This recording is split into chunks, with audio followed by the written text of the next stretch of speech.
Happy Sunday to all of you. I welcome you all to another video tutorial session on our finite element procedure for solving structural engineering problem. In this video tutorial, I am going to analyze this beam problem using 2D finite element analysis with Ansys program. In my previous video, we solved this problem using finite one-dimensional finite element with the Ansys program. I told you in that video that we can analyze beam problem by three methods. Either we use the one-dimensional finite element, or we use two-dimensional finite element in Ansys, or we use the three-dimensional finite element in Ansys. The last video I used the one-dimensional beam finite element. In this video, we're going to use the two-dimensional finite element in Ansys to solve this problem. What are two-dimensional finite elements? Two-dimensional finite elements, there are two types. There are two major types. The two-dimensional finite element can be either rectangular or triangular. Let me show you in this PDF document. This is a two-dimensional element. The problem is meshed into small components and divided into small parts of this shape. So this rectangular shape is a plane finite element in one plane. So we can use this finite element to analyze beam problem on the Ansys program. So we can define this element here as a linear two-dimensional rectangular, finite element, two-dimensional element, a linear rectangular 2D finite element. Why is it linear? It's linear because it does not have additional node at the center of each of the edge. That's why it is linear. It only has 4 nodes. This node, this node, this node, and this node. There's another type of rectangular finite element.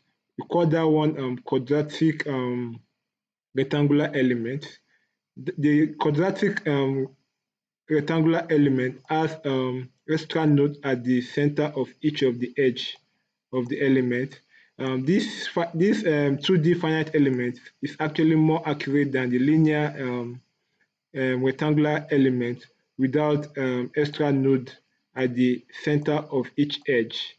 So this finite element, the quadratic finite element, the quadratic rectangular finite element is more accurate than the linear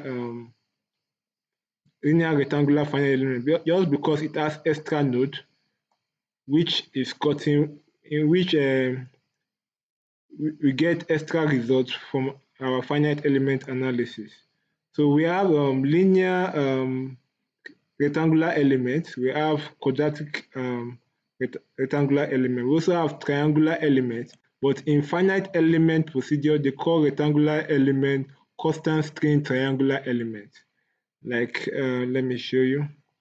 Like this is the name, constant string triangular element. If we here, this is actually like a body. It's on the circular body is supported at this edge, and there are loads on it. So the body is meshed into rectangular parts, and each rectangular part, you can see the triangles. They are called constant string triangular elements. So the rectangular elements in finite element are called constant string triangular elements. So basically, we have two major types of 2D finite elements. We have the rectangular finite element and the triangular finite element. So I'm going to show you these 2D finite elements in the Ansys program when we are analyzing our beam problem.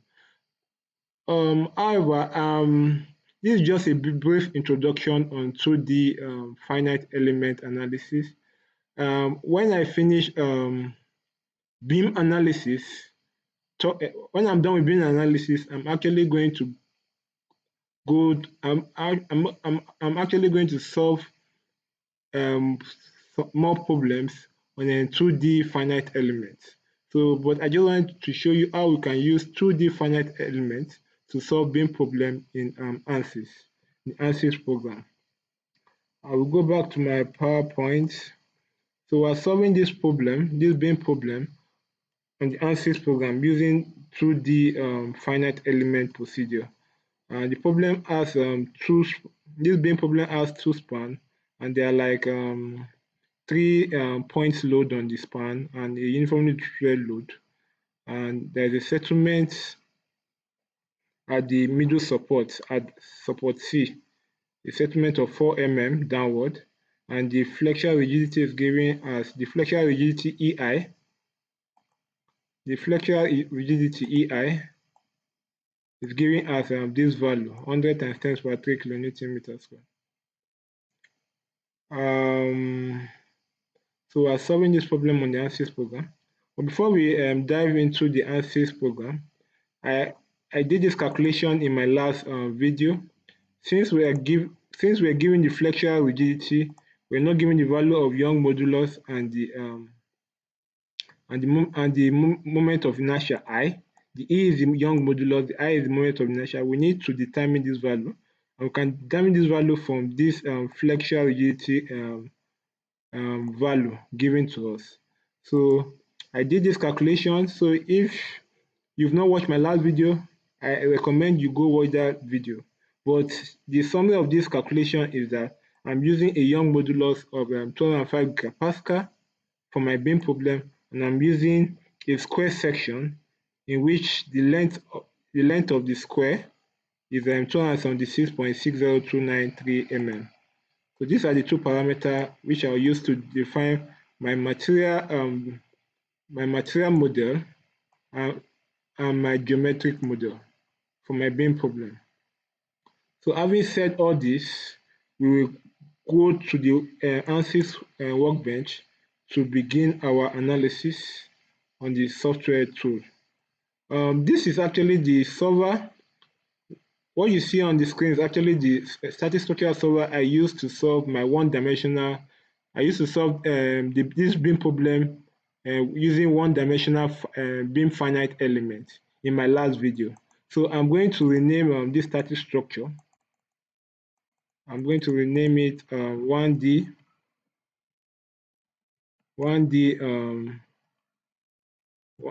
1D analysis.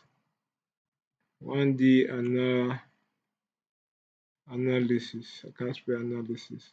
1D analysis. So 1D analysis. So now we are going to add another static structures solver on the screen for our 2D analysis. So this I will name it 2D analysis. We are going to compare the 1D analysis result with our 2D analysis results to check to validate our results.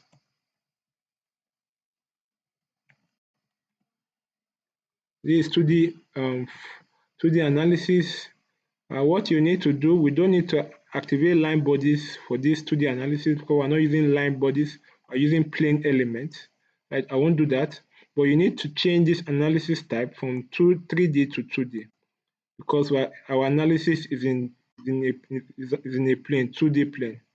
So you change this analysis type to 2D. What you do next, we will come to the first workflow under the static structural solver, the engineering data, to define our material property. So I'll double click on it. Having double clicked on it, this opens. We need to create a new material. I will name it steel. Having done that, we add our isotropic elasticity property to that new material, drag and drop on it. The isotropic elasticity, I drag and I dropped it on it. The Young modulus as given in the PowerPoint, the Young modulus is 205 gigapascal. So I'm going to enter the value in the Ansys program. First, I'll change the unit of Young modulus to gigapascal and I'll enter 205. The portion ratio are not given in the question. I'll take a value of 0.3. I use 0.3 in the 1D finite in the 1D beam finite analysis. 1D beam finite analysis. So I'm also using 0.3 here. I'm assuming the material is steel.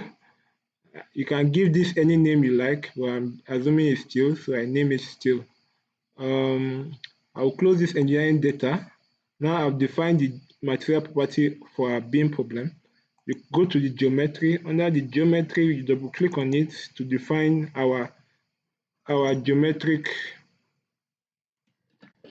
space claim opens now. Click on it. So this is the space claim working environment. So I'm going to draw my beam profile in the XY plane. So select new sketch plane below. Select the plane. When you move your cursor, the plane changes. So you move your cursor to this corner. You are selecting the XY plane. And click this button to bring the plane to view, plan view. Now we should go back to our PowerPoint. The question, this in 2D analysis, what you need to sketch, the length of your beam problem. That is from node A to node F. So I'm going to, and like this is what I mean. So this is your beam length, and the beam length is 7 plus 11, that is 18 meters. This is the length 18 meters. Why this depth here? This depth here is this value here, L, which is calculated 276.6 mm.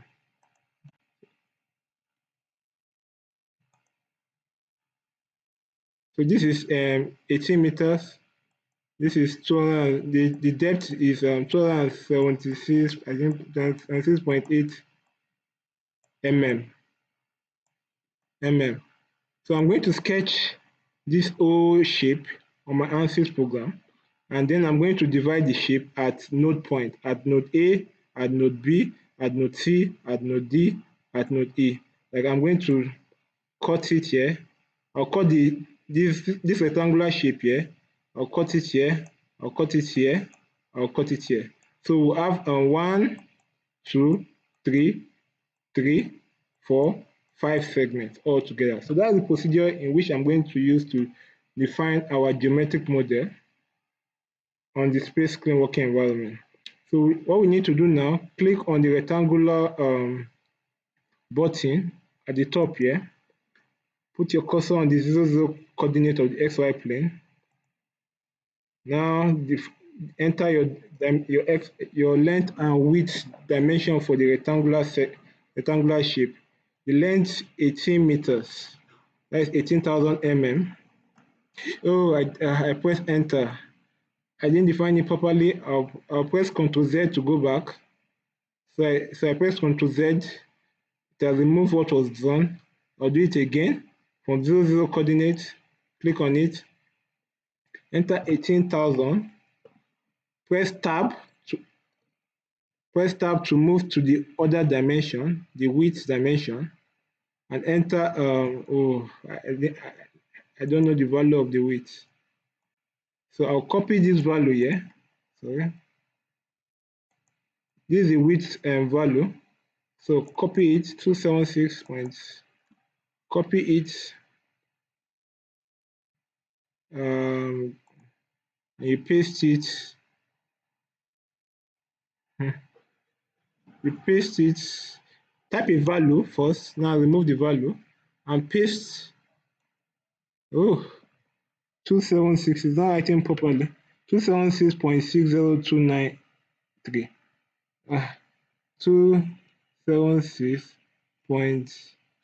276 I can't remember, 276.60 60. Wow, I have problem with remembering the value and I didn't enter it properly. So what I'm going to do, I'm going to also press Ctrl Z again to remove what was done. You need to zoom in.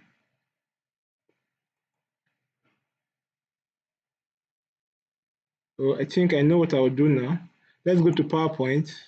On our calculator, let's enter the value 276.60293. Copy the value from the calculator. Go to the space clean working environment. Click on the rectangular section. Let's draw again 18,000 mm, comma, paste, and type a value first, like 1. Remove it by pressing backspace on your keyboard and paste. So it has pasted the value. I've pasted the value now. I can now press enter, and now you see my rectangular section. But we still need to divide this rectangular section into 5 parts. The first part from the PowerPoint, the first part is 3 meter. And see the part AB is 3 meter long. Part BC is 4 meter long. So let's divide our section 3 meter, 4 meter. Click on the line command from the 00 coordinate. Make sure you're on the 00 coordinate. Hold the shift key downward. Move your cursor away from that point. Stay along the line. Enter 3 meter. Type 3 meter on your keyboard. Tab. Enter 0 for the second value and press enter. Oh, I don't know what happened there. Sorry. It was not. I'll draw the line again. 00 coordinate. Enter shift. 3 meter. Tab 0. Enter. Wow, there's a problem drawing the line. 0, 0, 0, 0. 3 meter. Enter. Okay. You don't need to go to the second dimension. When we go to the second dimension, the command does not continue. So just enter the first dimension and draw the line at right angle to hit the other face of the rectangle. So that's our first part. The second part is 4 meter from this point. So put your cursor on that point, hold down shift key, move along the line. So type 4,000, enter, move, draw a line at right angle to touch the other face. So that's our second part. Zoom in and zoom out to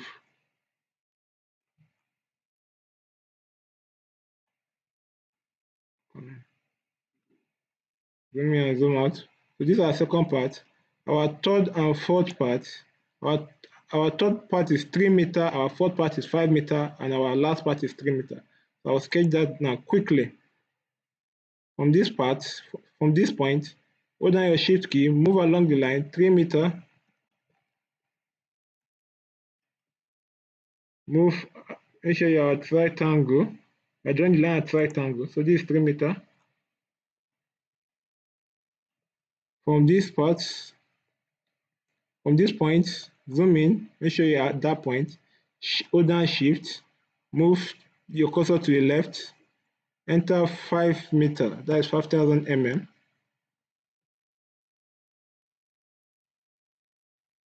And make sure you are drawing the line at right angle to the other face. So the remaining should be 3 meter, but let's confirm. This, you can see, this is 3 meter. So we have divided we have defined our geometry like this. We can end the sketch. End the sketch now by clicking this check button here. So this is our 2D 2D geometry. This is our 2D geometry. So what we need to do here, I don't think we need to do much here. We really need to. So once we have done this, we can leave the space claim working environment and we go back to the Ansys workbench. So we have defined our geometry. We can move to the model workflow.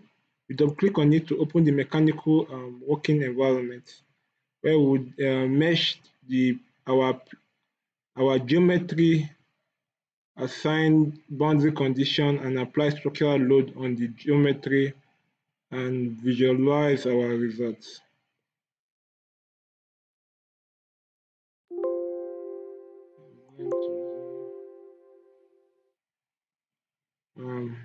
Click on this. It's not active yet. I think now it's not active. So minimize the window. So click on, let's just check our geometry. So this is our geometry. We need to assign our material to the geometry. The material we created at the beginning of the video, which is steel. So I change the material assignment to steel for this component here. Under the mesh, this is where we break down our geometry into 2D finite elements. And I told you there are two types of 2D finite element. Either it is rectangular mesh or triangular mesh. Under the mesh, you should right-click on the mesh, insert, and click on method. Under method, you can select. Well, we need to assign this method to this geometry. So we can select the whole body by using the body selection tool and click on apply to apply this method to the geometry. And you can see under the method, we have quadrilateral and we have triangle. The quadrilateral is the triangular mesh, while the triangle is the constant strain triangular element. So I would like to use the constant strain triangular element, the triangular mesh. So what this method does is just to specify the type of mesh you are using for your analysis. So I'm using triangular finite 2D triangular elements for my analysis. We can also click on mesh. You also add sizing, and we also select this body and we click on geometry, element size. When I click on body, there's some parameter that I cannot find here. I would like to reassign this geometry by choosing the edges using this face selection tool. So I'll select this face, hold down your shift key and select all the faces. Why are they not selecting? No, not shift, the control key rather. And click on geometry apply. So now you see geometry 5 face. The 5 faces has been assigned this face sizing attributes. So the element size, element size, okay. Just give the value. The value here is in meters. Or you can, let's say you want to enter the value in millimeter, you can change the value to mm. You can change the unit to mm here and enter the value in millimeter. Say I want the size of my triangular element to be 100 mm. Maybe maximum or minimum size. I don't know what that means, but let the size be 100 mm for the triangular element.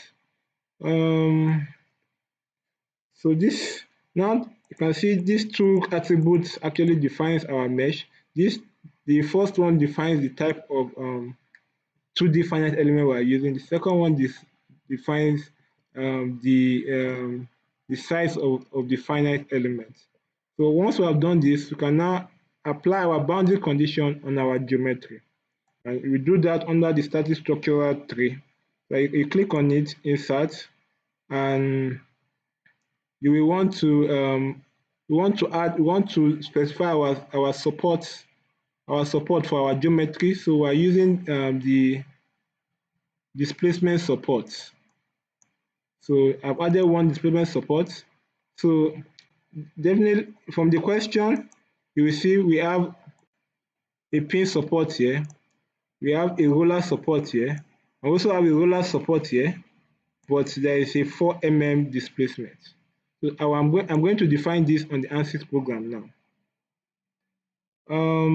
So mechanical, the first one, I will select this node here. So this node, make sure you are on the node vertex selection tool. Select this node here and apply. I've applied support to that node.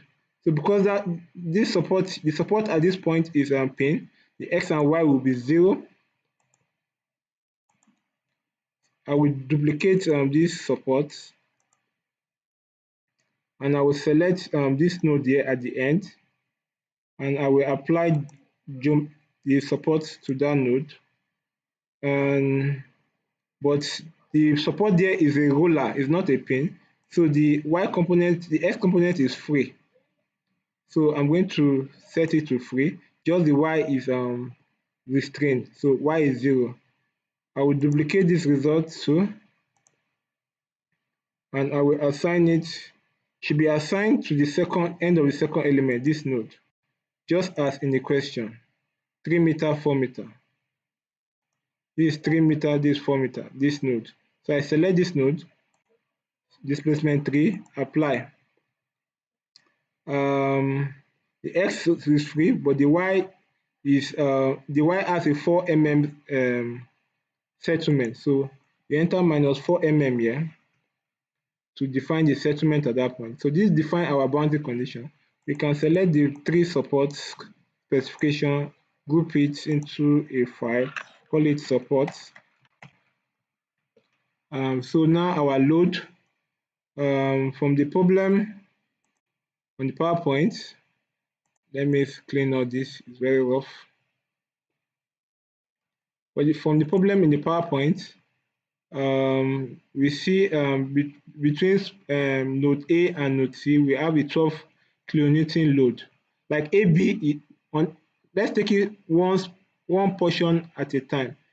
For the part between node A and B, we have 12 kilonewton load on it. So let's specify the 12 kilonewton load on that point. So because it's 12 kilonewton, okay, 12 kilonewton load, 12 kilonewton load. So how do we specify that load on it? So static structure, insert, we can use this force attribute here. Click on it. So this force attribute, what you will notice we want to apply this force to the edge of that force element. So we have to change our selection tool to edge and select this top of the element and apply. So we're applying this force to that edge, defined by a component. If you notice, the unit for the force is in Newton, and our unit the force we want to apply is kilonewton, in kilonewton per meter. So we need to convert this kilonewton per meter to Newton force. So because the span is 3 meter, the total load is on span AB is 36 kilonewton. And in 12 kilonewton, for every 1 meter we have 12 kilonewton. So for 3 meter we have 36 kilonewton. So we are going to apply 36 kilonewton load on AB. So that's why, and that load will be pointing downward. The x component is 0. The y component, since it's in Newton, so it will be minus 36,000 Newton. That is 36 kilonewton. Minus 36,000 Newton. So that's the load on that part.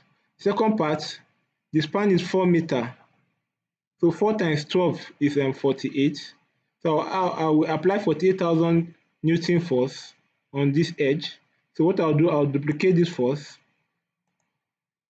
and select this edge and apply the force 2 to that edge, and I will change the y component, the force value, to 48,000 Newton.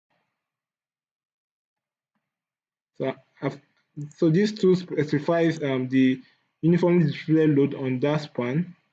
What we do next, um, the point load, there's a point load at node B, 10 kilonewton load.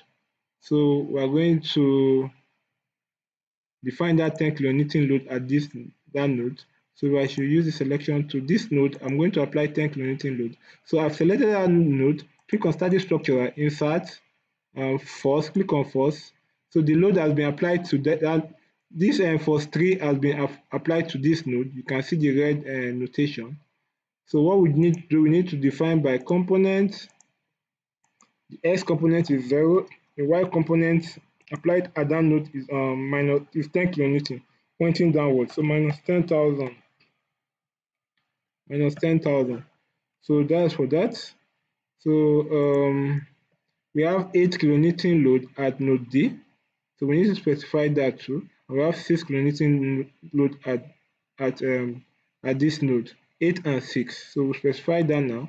So what we need to just duplicate force 3 because it's a point load, duplicate it, and force 4, you select this node because that's where the 8 kilonewton load is applied, and you apply the force to that node, and you change this to 8,000 Newton, pointing downward. I'll duplicate this, duplicate. The force is 6 kilonewton. So for 5, I'll select this node. I will apply 6 kilonewton, that is 6,000 minus 6,000 Newton. So the loads have been applied on our geometry. Now we can run analysis. Let's see if we run if when we run the analysis we'll get successful results. So I've clicked on this run button here. Let's see what's up. Oh, I think I didn't do something we need to do. Let me end it. I'll stop the analysis. We need to do something before we run the analysis. Under the geometry, you check the thickness is currently set to 1000 mm. Our thickness is not 1000 mm. Our thickness is this value here. Our thickness is this value here. Our beam is a square section. So the thickness is this value here. So okay, I think I have it in my calculator. So I'll copy this value, and I'll enter the value. I'll change this 1000 to that value, the millimeter. So now I'll run analysis.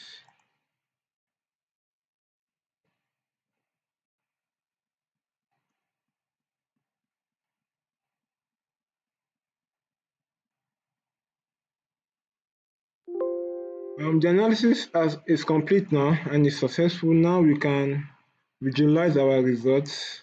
We want to see deformation results. We would like to see shear force results. We would like to see bending moment results. And we also like to see reaction results.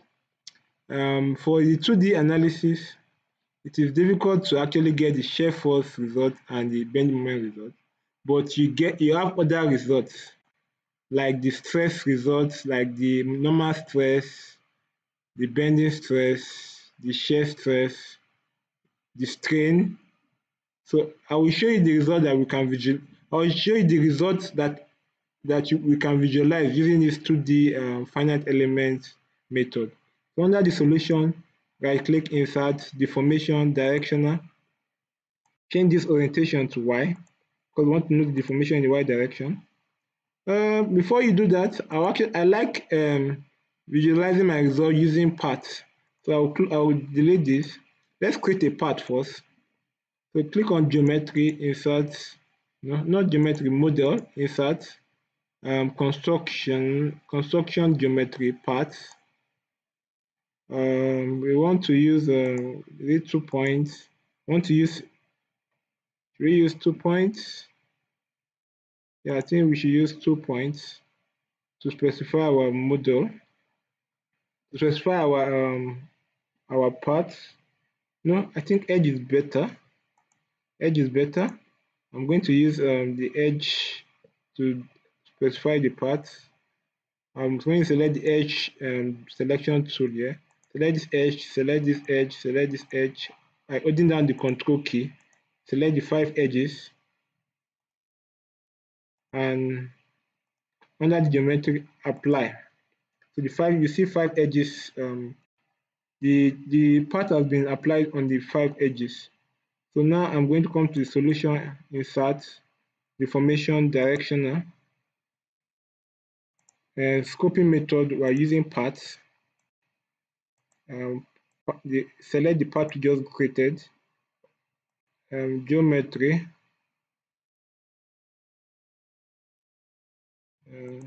Can leave this as all bodies. You want to change the orientation, direction deformation to Y. You want to know the deformation in the Y direction. So this is for deformation. We also want to know the reaction at the support. So let's insert probe force reaction. So this displacement is the displacement at the initials at the beginning of the beam. So the boundary condition, displacement, this is displacement, this is support at the beginning of the beam. So the force reaction is, this force reaction here is you can see it here. The force reaction is applied, the force reaction probe is applied at that node. So I'm going to duplicate this force reaction probe, duplicate it, and I'll change the boundary condition to another boundary condition. This is meant to. I'll duplicate this. Also change the boundary condition to displacement 3. No, not what am I doing? Okay, this is displacement 2. This force reaction 2 is the probe at the end of the beam, while the force reaction 3 is the probe at the middle of the middle support, where we have 4 mm settlement. So unfortunately, I have a trick for determining the bending moment using 2D analysis, and we get this from the normal stress. So under the solution, insert, stress, normal stress. Normal stress. We don't have normal stress here. I don't have normal stress here. Okay, normal stress. Change the scoping method to path. Select the path we created, all bodies. Orientation, X direction, normal stress in X direction. So this will give us the shear stress in the beam. But I'd like us to know that I need to write the shear stress sigma is equals to m, that's the bending moment, times y. Y is the distance from the neutral axis of a beam section to the outer fiber over the Young modulus. So this is the equation that connects the normal stress and the bending moment. So if we want to determine the bending moment, we can write this equation in this form: the stress multiplied by the Young modulus over the y. Here the stress is the normal stress. The I, capital letter I, is the Young modulus, which is given by this value, and the y will be half of this distance, 276.6 divided by 2. Half of that set, because the neutral axis will be at the center of the depth of the beam section. So half of this from the neutral axis to the top or the bottom fiber, the top fiber or the bottom fiber. So it's half of this value. So that's how I'm going to calculate my bending moment. For this, I'm actually manipulating the result. That's what I'm actually doing. So I'll show you how we're going to do it. I actually cannot do it here. So this is the normal. So this is the normal stress result. I'll create another normal stress result. Under solution, click on this worksheet result summary, available solution quantity. Actually, these are the results these are all the results on the Ansys that we can display for this problem. And this value here actually represents this value here actually represent our normal stress, and the expression is given by SS. So I can add this value to my solution window. You right click, create user defined results. So this is it here. So in the create user defined results, so let's run these results. Let's run all these results and let's see what it gives us.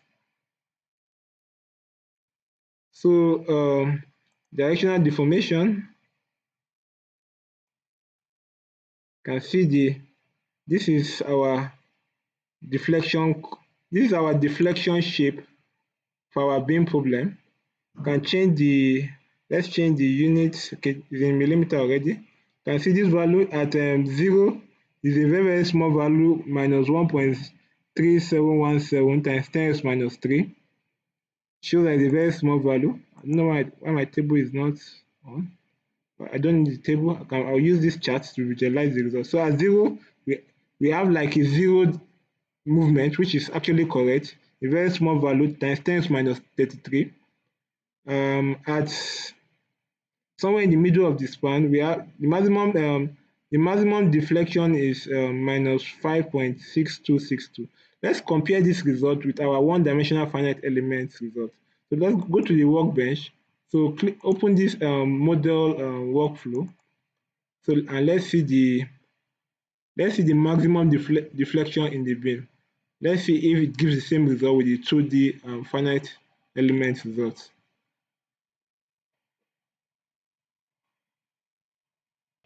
Okay, I think the 1D mechanical work environment is active now, so I'll maximize it.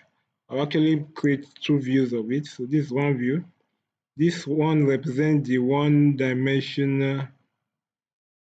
one-dimensional finite element analysis. This for the 2D.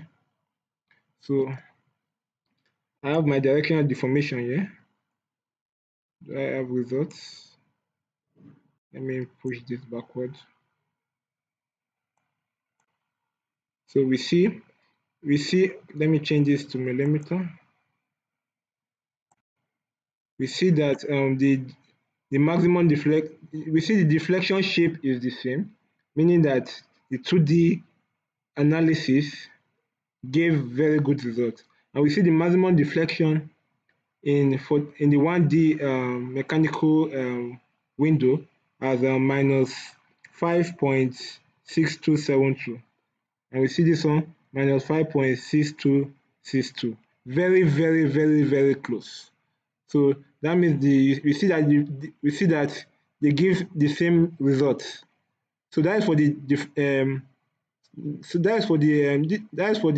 deformation. That means our 2D analysis is correct because we just validated it with the one-dimensional finite element model. What can we check again? The force reaction. The force reaction at this support, the Y value, it is 43.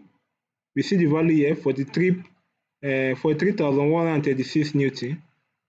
Where my cursor is over, I don't have a force reaction probe here. I'm going to add it actually, force reaction probe for the one-dimensional analysis. So let's see what we get. Force reaction probe, displacement. Okay, apply this to the end. I'll duplicate this. Duplicate displacement 2. Wow. Where is the force support? Duplicate. Okay, simply support. So the simply support is actually my support at the beginning of the beam. So if I should run analysis, I need to maximize it, so solve. Okay, put it back. So the force reaction at that point, you see in the y direction it is also 43,138 Newton. And here we have 43,136 Newton. Just 2 Newton difference. Very, very accurate. Very, very accurate. We cannot argue with the result. Let's check the force reaction at the middle. The force reaction at the middle is 61,229 for the one-dimensional analysis. For the two-dimensional analysis, the force reaction is 61,232. This one also 3 Newton difference. Very, very accurate. For the last support, that is force reaction 2, force reaction, this force reaction, that is the force reaction at the end of the beam. The force is 3,633 Newton. But let's force reaction 2, also 3,632 Newton, 1 Newton difference.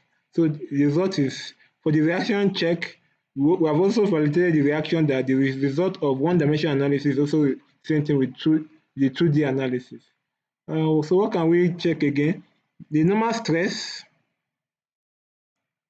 for our beam, the normal stress. So this is the normal stress for our beam. Actually, I made a mistake here. I didn't assign my path to this normal stress value here. And I would like to assign my path. So I will delete, instead of deleting, I will clear generated data. And geometry selection, which will be by path. Select the path, all bodies, solve. I did this because I wanted to visualize the bending moment. So you see that the shear stress resembles the bending moment diagram, because the shear stress and the bending moment, they are related. So that's why the shape is the same. The value here is in megapascal, and megapascal is the same thing as Newton per meter square times 10 raised to power 6.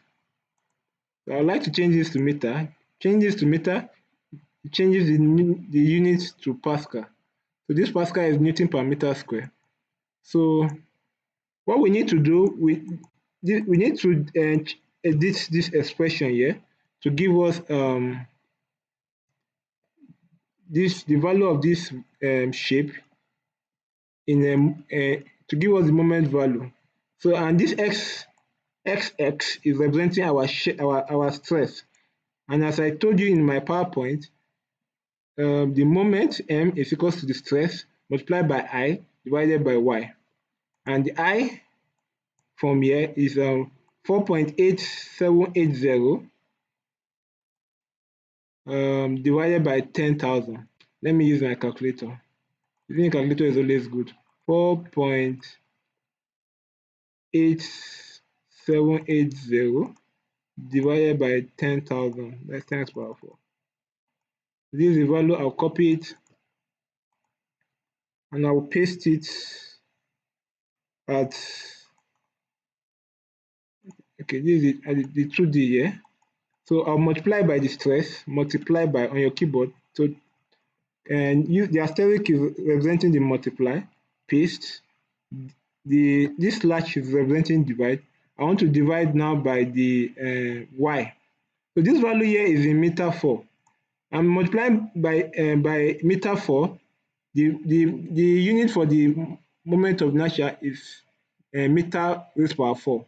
And I multiply this value by meters because the unit is Pascal, Newton per meter square.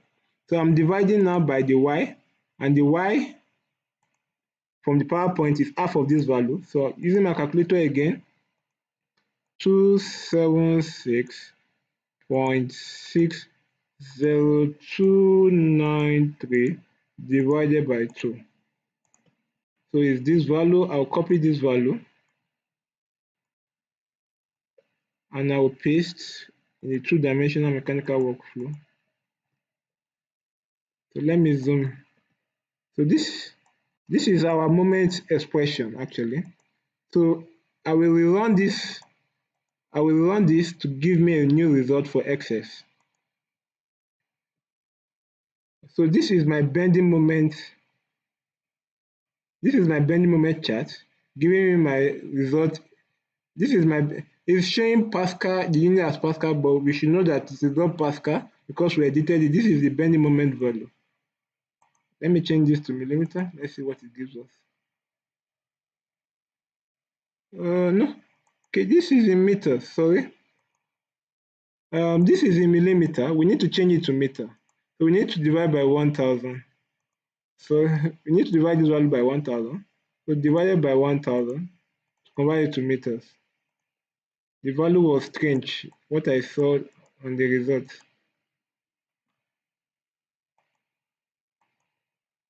This for 2D. So this value here, it's divided by this. So I will run the analysis again. This is our bending moments diagram for the 2D analysis. And let's compare results. For the bending moment, this is the bending moment result. We see that, let me change this to meters. That you need to be the same. You see that the maximum value, here is 50. So the maximum value in, okay, let's start with the one dimension. The one dimension, the maximum value is 75,000. Is this value here? 75,413 Newton meter. And the maximum value here is 75,260 Newton meter. Quite close, which that's why it is correct. The moment at the support at this point is minus 32,036 Newton meter. Here we have a minus 35,704 Newton meter. So the value are quite close, and we also see that the shape of the bending moment is the same. And why there is actually this is 32,000 Newton, this is 32,000 Newton meter for the one dimension. Here we have 35,000 Newton meter. It's because there was actually a small spike here. You see the small spike is actually different from the flow of the shape. So that's why there is actually like a big difference. A little difference is a little big, but the result. This is how we visualize bending moment diagram using the 2D finite element method. What result can we visualize? I think that's all. So you can see that the one dimension, the two-dimensional finite being finite element method produce identical results, but they produce identical results. So I've come to the end of this video session, and in this video session, we covered 2D finite elements procedure on the Ansys program.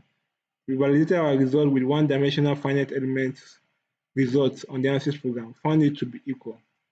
So I've come to the end of the video session. In my next video session, we're going to analyze this same problem using the 3D finite element, using 3D finite elements on the Ansys program. So we have used one-dimensional element, we have used two-dimensional element. In my next video, we are going to use 3D finite element results, and we are going to replicate the results in the one-dimensional and the two-dimensional finite element method. Thank you so much for watching my video, and I hope you've learned one or two tricks on how to use Ansys program to solve structural engineering problem. Thank you so much for watching my video. Have a nice day.